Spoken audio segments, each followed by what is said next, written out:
David, in the president's speech at AIPAC, and you didn't mention this convergence or the fact that one thing he said was, "We've got your back." What does that mean? Okay, we got your back, meaning, we'll make sure that you're secure. This is, like I said, I want to avoid the partisanship here, and it's very hard. I prefer to break it down into its components. Like I said, there's been unbelievable consultations over the last several years. And, I don't think it's, one administration versus another administration. It's been continuous, but it's been very tight. And I think, I remember telling, Dennison, I think he's told the president, if the Israelis are ever in the dark, they'll think the worst. It's just Jewish instincts.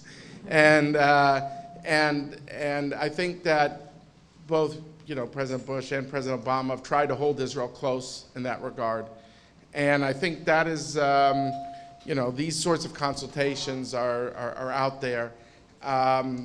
The issue of, like I say, for Israel, though, is it doesn't like to be dependent, even on its best friend, for its, to be living outside its window of capability.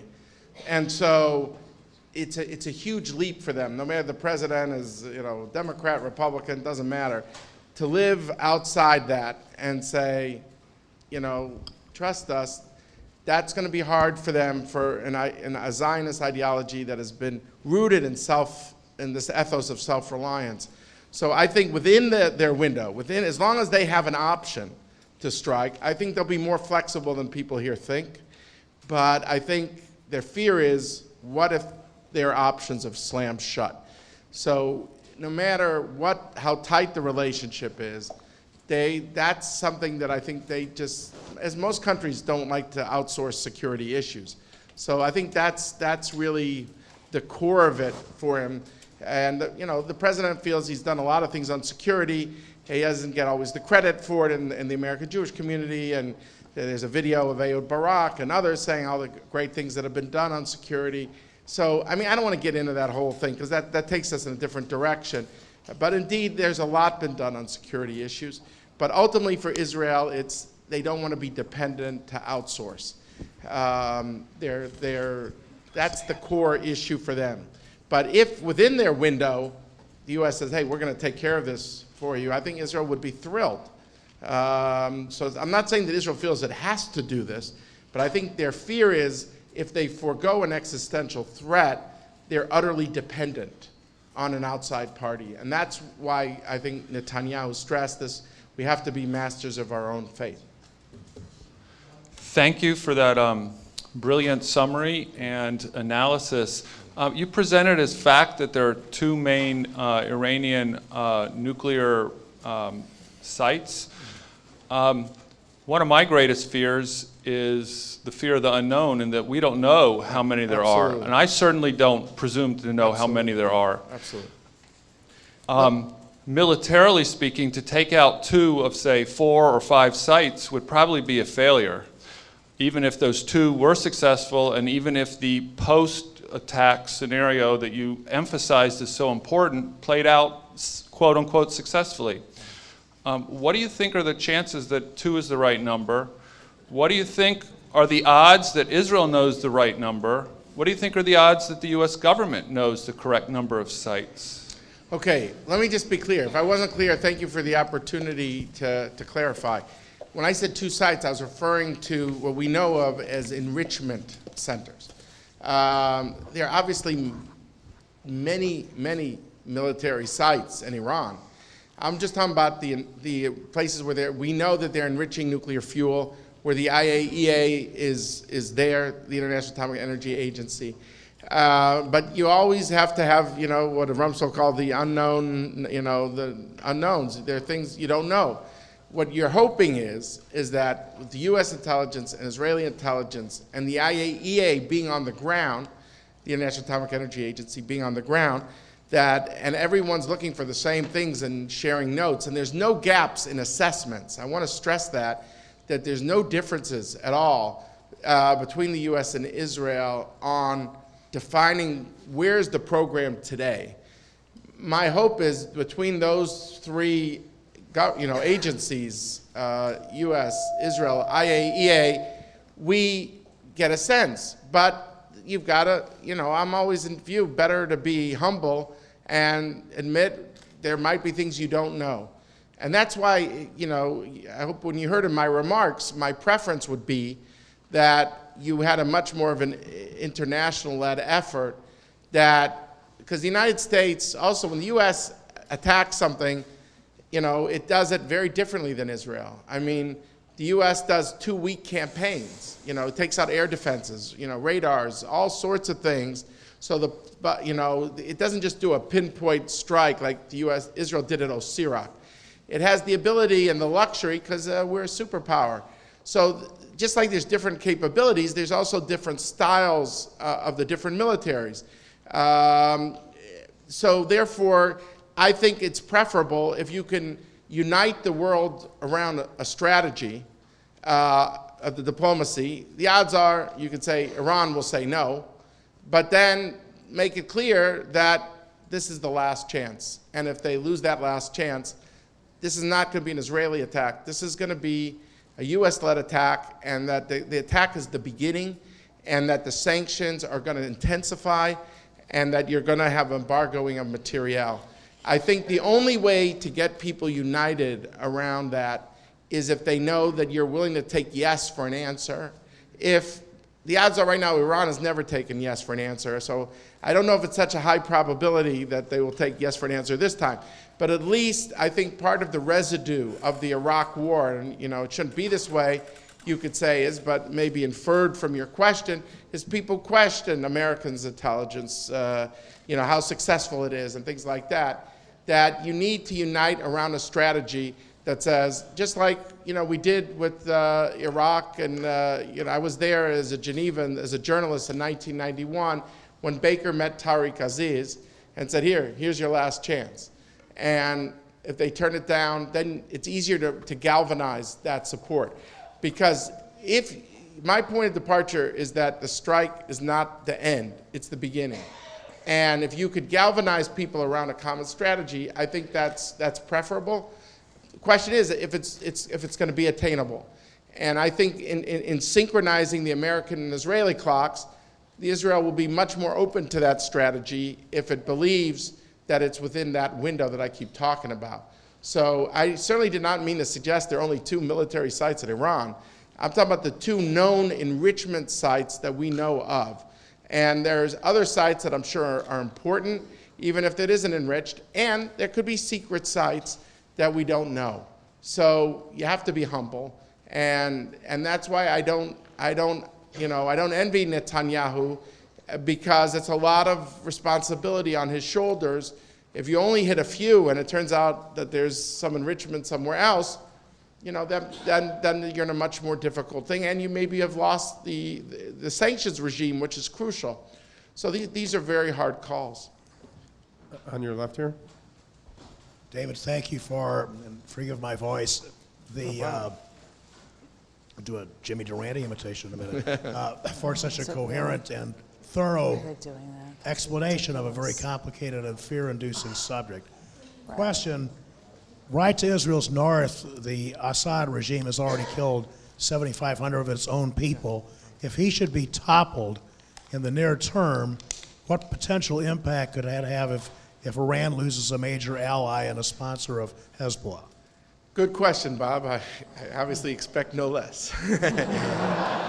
You never give me any softballs. All right.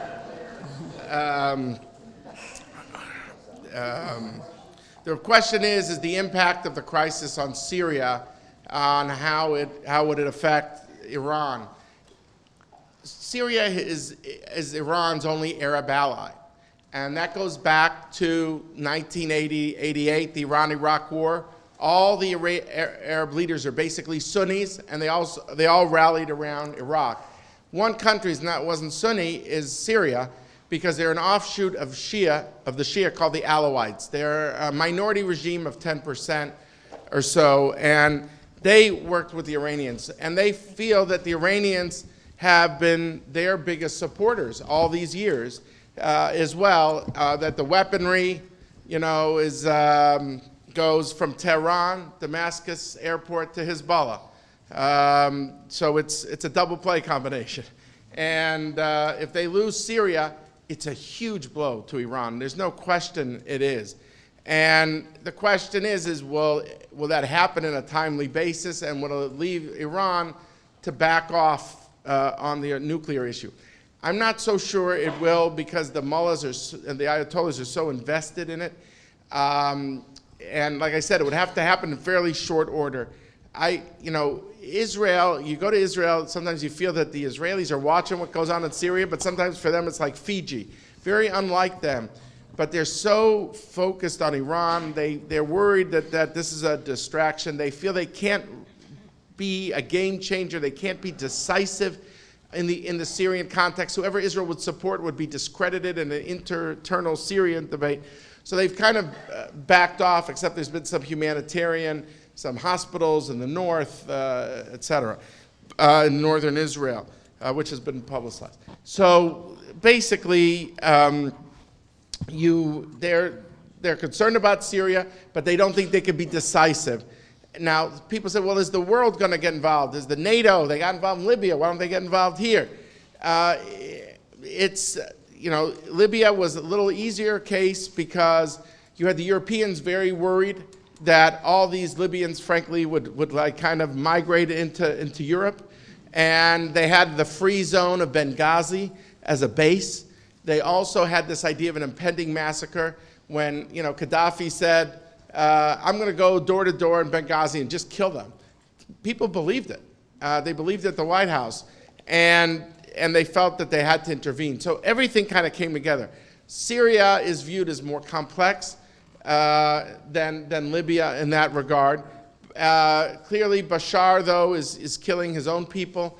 7,500, as you pointed out. There hasn't been yet a Hama, though, massacre. I think because unlike his father's time, today there's YouTube and there's flip phones. And suddenly every person with a flip phone is a potential journalist who could get those pictures out in a way that you didn't have in 1982 when he did what he did. So he kind of seems to work under the radar. Now, if there would be an attack, what Bashar is basically counting on are four pillars. One is what I just said, that the element of the media thing, as long as he avoids what his father did, he feels no one is going to touch him. Second, he's counting on the other point I made, that he doesn't see NATO about to intervene. Point 3, he's counting on the fact that Iran needs him desperately as their foothold in the Middle East, and they don't want to let him go down. And point 4, he's counting on Russia diplomatically to support him, because Russia sells them arms. And it seems, I heard this from a NATO ambassador, an Eastern European NATO ambassador. That term used to be a contradiction in terms, Eastern European NATO ambassador. But he said, we think the Russian military is going to Putin and telling Putin, we need that access to the Tartus port in Syria. That's our one Mediterranean port. So he's counting on the fact that Russia and Iran are on his side, and that NATO is not going to jump in, and he's not going to do what his dad did to kill 20,000 people in one go and trigger the whole international system and work below the radar. Incredibly cynical, incredibly ruthless. But that's what he's counting on, that those 4 factors cut in his direction. Now, what does that mean on the Iranian issue? I don't know. I would hope that you'd get the Turks and the Saudis to go to Russia and saying, you've been shielding this guy, you're the enabler at the Security Council with all your vetoes, but you should know, if you want influence in a post-Assad world in the Middle East, and we, the Saudis, are the biggest country, and the Turks are players, then you keep backing the loser here, this is not going to be good for Russia. So I think there's some moves still to be done. Whether Iran somehow would read an Iranian a setback in Syria as a way to give up, but like yield at the table on nukes, I'm not so optimistic. But clearly, a victory would be good. What would be bad is if the U.S. did intervene and couldn't turn the war, then Iran would say they're stuck in the swamp, those Americans, and they're certainly not going to be able to intervene with me. And I wouldn't be surprised, by the way, Iran also supporting the Islamic Jihad in Gaza.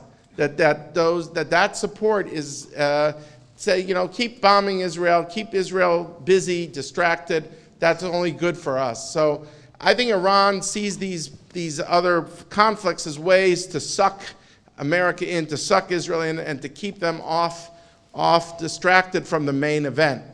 So it's not a pretty picture. Yeah. Sure. Hi, cousin. How are you? Okay, hi, Diane. I have just a curious question. Sure. When the reactor was hit in 1981, Right. what were the repercussions? Okay, the reactor in 1981 is probably the last time, because of the Osirak reactor of 1981, it was above ground, and so it was like a bullseye, hit me, hit me. Ever since then, the Iranian lesson from 81 is no more above ground reactors. Now they're underground, now they're dispersed, now they're inside a mountain. We're not doing it the way the Iraqis did it because we want to make it harder for Israel to hit. Diplomatically, Israel did have much repercussions after that. The F-16s, I believe, were held up for a month by the United States as a symbolic act of displeasure.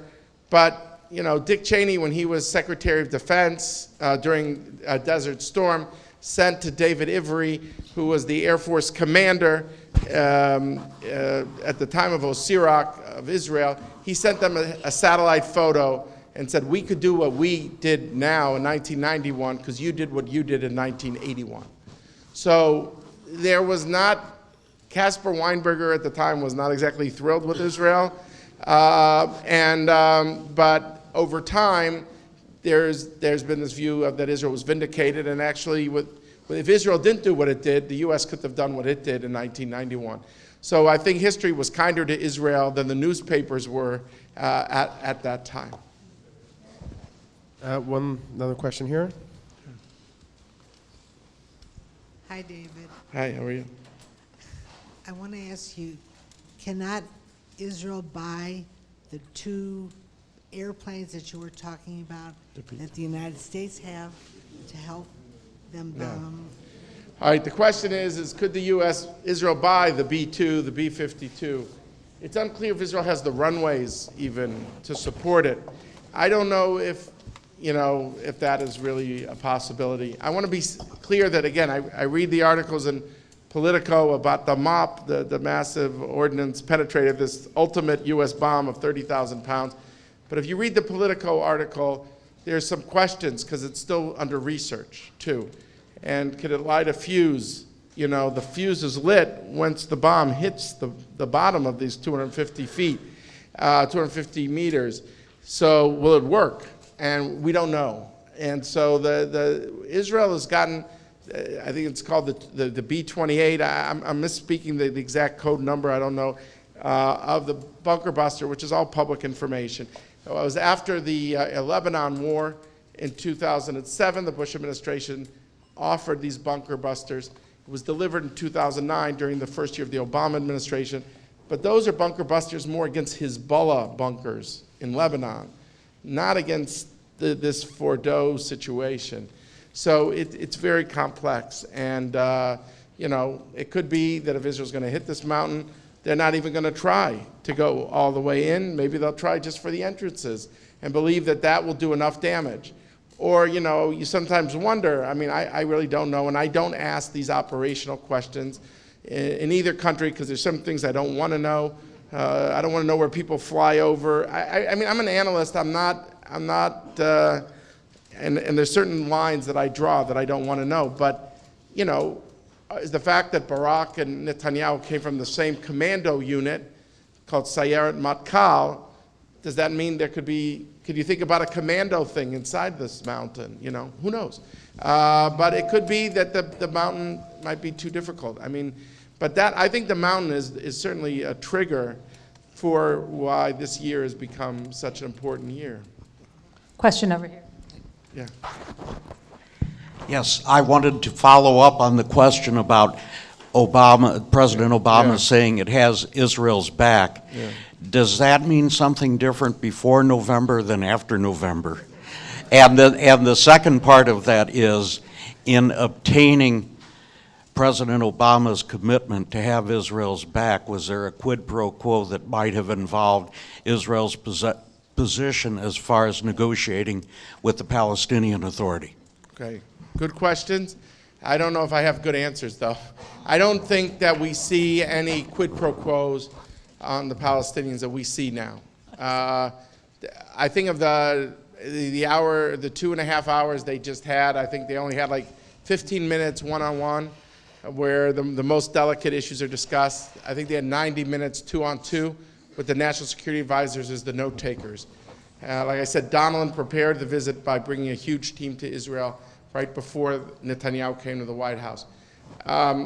Look, I'll say to you what I said to this other gentleman. I think that no matter if the president is Democrat or Republican, I tend to believe Israel's going to have a hard problem outsourcing security if it's military options, if it doesn't have an option.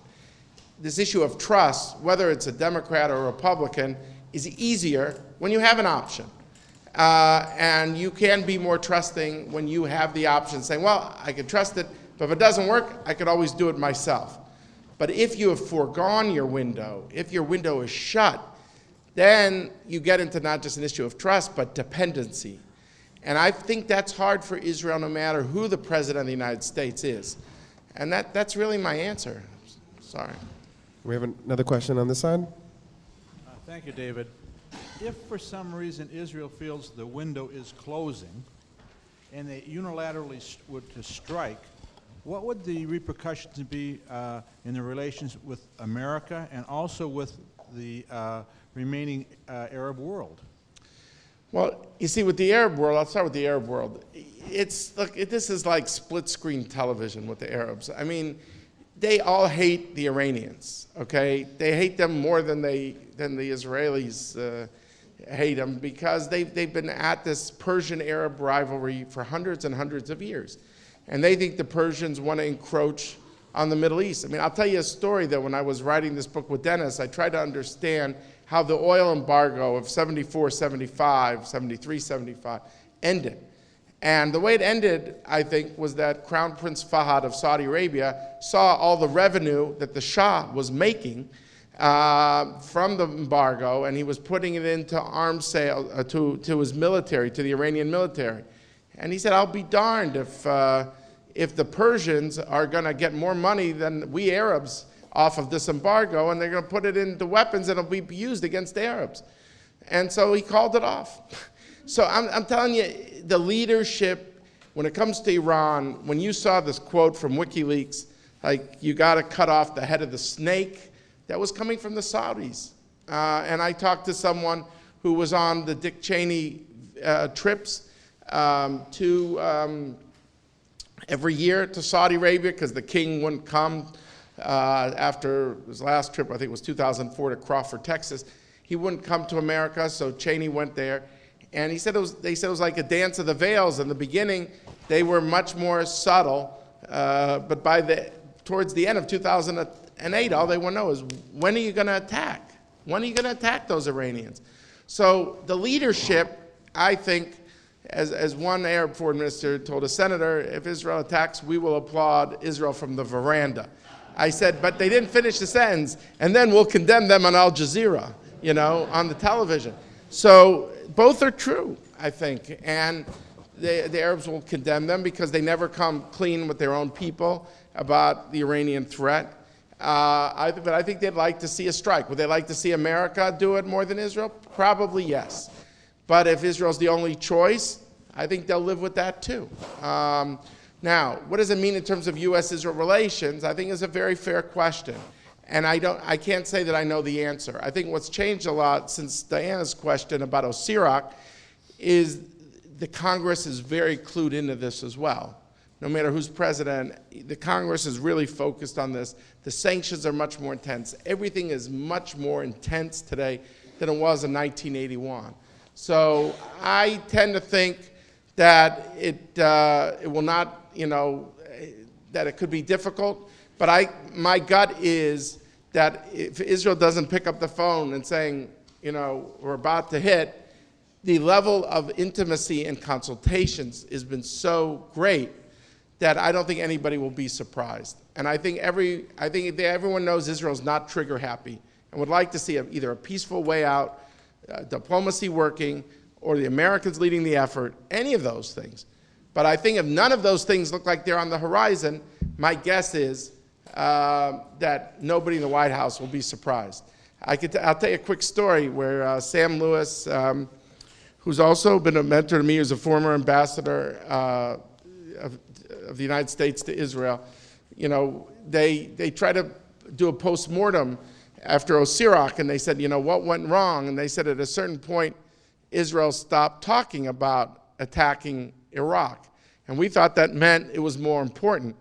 But right before an attack, Israel was involved in radio silence. So if I had to judge people here, is as long as Israel talks about it publicly, they're not striking. It's when they don't talk about it, you should be worried. So right now, I don't think we're at that phase, but the level of intimacy and consultations is so tight that I tend to believe the United States will not at all be surprised, because there is all these efforts to find other ways. Because we very much want David's voice to not end up like Bob Cohen's, who's losing his. We'll take 3 more questions. David, when the president says that his policy is not to contain an Iran with a nuclear bomb, does that mean that he would bomb Iran if it had a bomb? Yeah. Okay. That also I should have added was the new wrinkle that was also that he was more explicit when he said, when I say all options are on the table, he said, I mean military contingencies. And Panetta then spoke at AIPAC the next day and really talked about all their plans that they have for a strike. And he told the Atlantic, he said, I'm not bluffing. And, I asked Dennis Ross, who worked as his advisor a lot, and he's very much a believer that this president is very capable of doing this, that he's, the predator president who's ordered more predator strikes in Pakistan than any of his predecessors. The question isn't whether he's capable of doing it, but it's whether it's done within this certain timetable, like I said. So that, I think, is the bigger question, but I would not be surprised, if this happens. But I've repeated myself. I don't want to go through it all again. But I'm just saying, the issue isn't if, but when. If diplomacy fails. And I want to keep reiterating, I don't want anyone to leave this room misinterpreting me in any way. I think both sides want to solve this issue peacefully. But the question is, what if you don't get your first choice? Then what do you do? I would like to ask this question. Would you mention anything about the SWIFT bank and its possibilities of bringing things to a head? I'm glad you mentioned that. The SWIFT is an electronic banking system that is used millions of times by the Iranians and everybody else, which is a way of transferring funds. And as of this weekend, the SWIFT system cut the Iranian banks off from internationally. So an Iranian bank cannot transfer money. And that's not a small matter. And it connects also to the what I said, that the rial, the Iranian currency, has been devalued by 75% in the last several weeks. So some people say, look, you're not going to have to wait till 2013. The implications of these sanctions are going to be felt now. We're going to know much sooner than you think. And let's hope so. Let's hope that this, we know one way or another. Maybe the economic sanctions will get the Iranians to think, hey, this is not worth it. And I got to tell you that Ahmadinejad has been summoned before the Iranian Majlis, the parliament, saying, what have you done? What have you done, to our economy? It's in a shambles. And he himself, when he had to defend his finance minister in the parliament, said this is the most severest sanctions. He said we can't do business internationally. Well, they are, but they have to do it in a way that's hurting them. What's been a big disappointment is India, which does a ton of defense business with Israel, much more than people realize, that they have said we'll circumvent the sanctions and do barter deals with Iran in Indian rupees, because you can't do it in dollars, because the central bank of Iran, the CBI, functions on a dollar system. Netanyahu dispatched his national security advisor Yaakov Amidror to New Delhi the other day, I think to convey Israel's displeasure. But clearly, India is selling at a discount. I mean, they believe Iran is hurting, so they want to get Iranian oil cheap. But even so, this is of concern, because oil is the lifeblood for the Iranians. That's their main export. Otherwise, all they have are pistachio nuts and carpets. So this is a huge issue. This is a huge issue for them. Now, I'll say something a little counterintuitive, and I don't want this to be misinterpreted by anyone. I think I'm a little concerned that the rabbit Iran might kind of pull out of its hat, so to speak, out of its sleeve, is to let go Ahmadinejad. Now, if you follow Iranian politics, which you would know, is that the real guy who's the decider in Iran is the supreme leader, Khamenei, not to be confused with his predecessor, Khomeini, who died in the late 80s. Okay, Ahmadinejad and him are locked into a fierce struggle. And he just lost the elections to Khamenei's people. And I think he's on his way out. This is my fear, and I don't want this to be misinterpreted. My fear is that he goes, and he goes sooner rather than later, because he is such a he's the embodiment of defiance. He's so in your face when it comes to the world on the Iranian nuclear issue that the world will say, oh, wow, that fella's gone. We could check the box. Everything's great. When the guy who's the real decider, who's even more ideological than Ahmadinejad, Khamenei, is still there.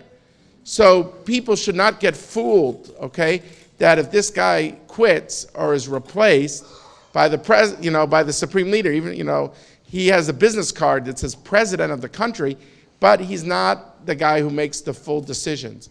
And I just worry that this is going to be a smokescreen that is going to be used to try to get the world to say, well, we got rid of that fella. Now let's erase the chalkboard and start all over again. And people should not be taken in by that. But the economic crisis they're facing is very real, and the price of food has gone way up, and the people are feeling the pinch. The question is, will that make any bit of difference to these ayatollahs who don't care about their people, who only want to survive in office? But if they care about their own survival, will they equate the economic crisis as impinging upon their survival? If they think it'll hurt their survival, it could be like Khomeini saying, I have to drink from the poison chalice when he ended the Iraq War. He felt, okay, there's nothing I could do. The reality is the reality. I have to accept it. Will that be the Iranian response here when it comes to the sanctions? Or will they say, we don't give a darn about our people, and we think we're more entrenched, and we're not going to back off? Stay tuned. We will see. Yes. Yes. If I could just get your thoughts on 3 quick items. One is whether they did it with $50 Radio Shack transmitter or not. Iran does have a stealth drone, and what are the implications to that? The second thing is, I didn't hear. Iran does have a stealth drone of ours that they hijacked. The second thing is, Die Welt carried an article last week that one of the nuclear explosions in Korea last year was actually conducted by the Iranians. And the third is, the Israeli media reported that Obama's Muslim affairs advisor tweeted out to supporters of Assad that they should quit because, among other things, he can't deliver resistance to Israel?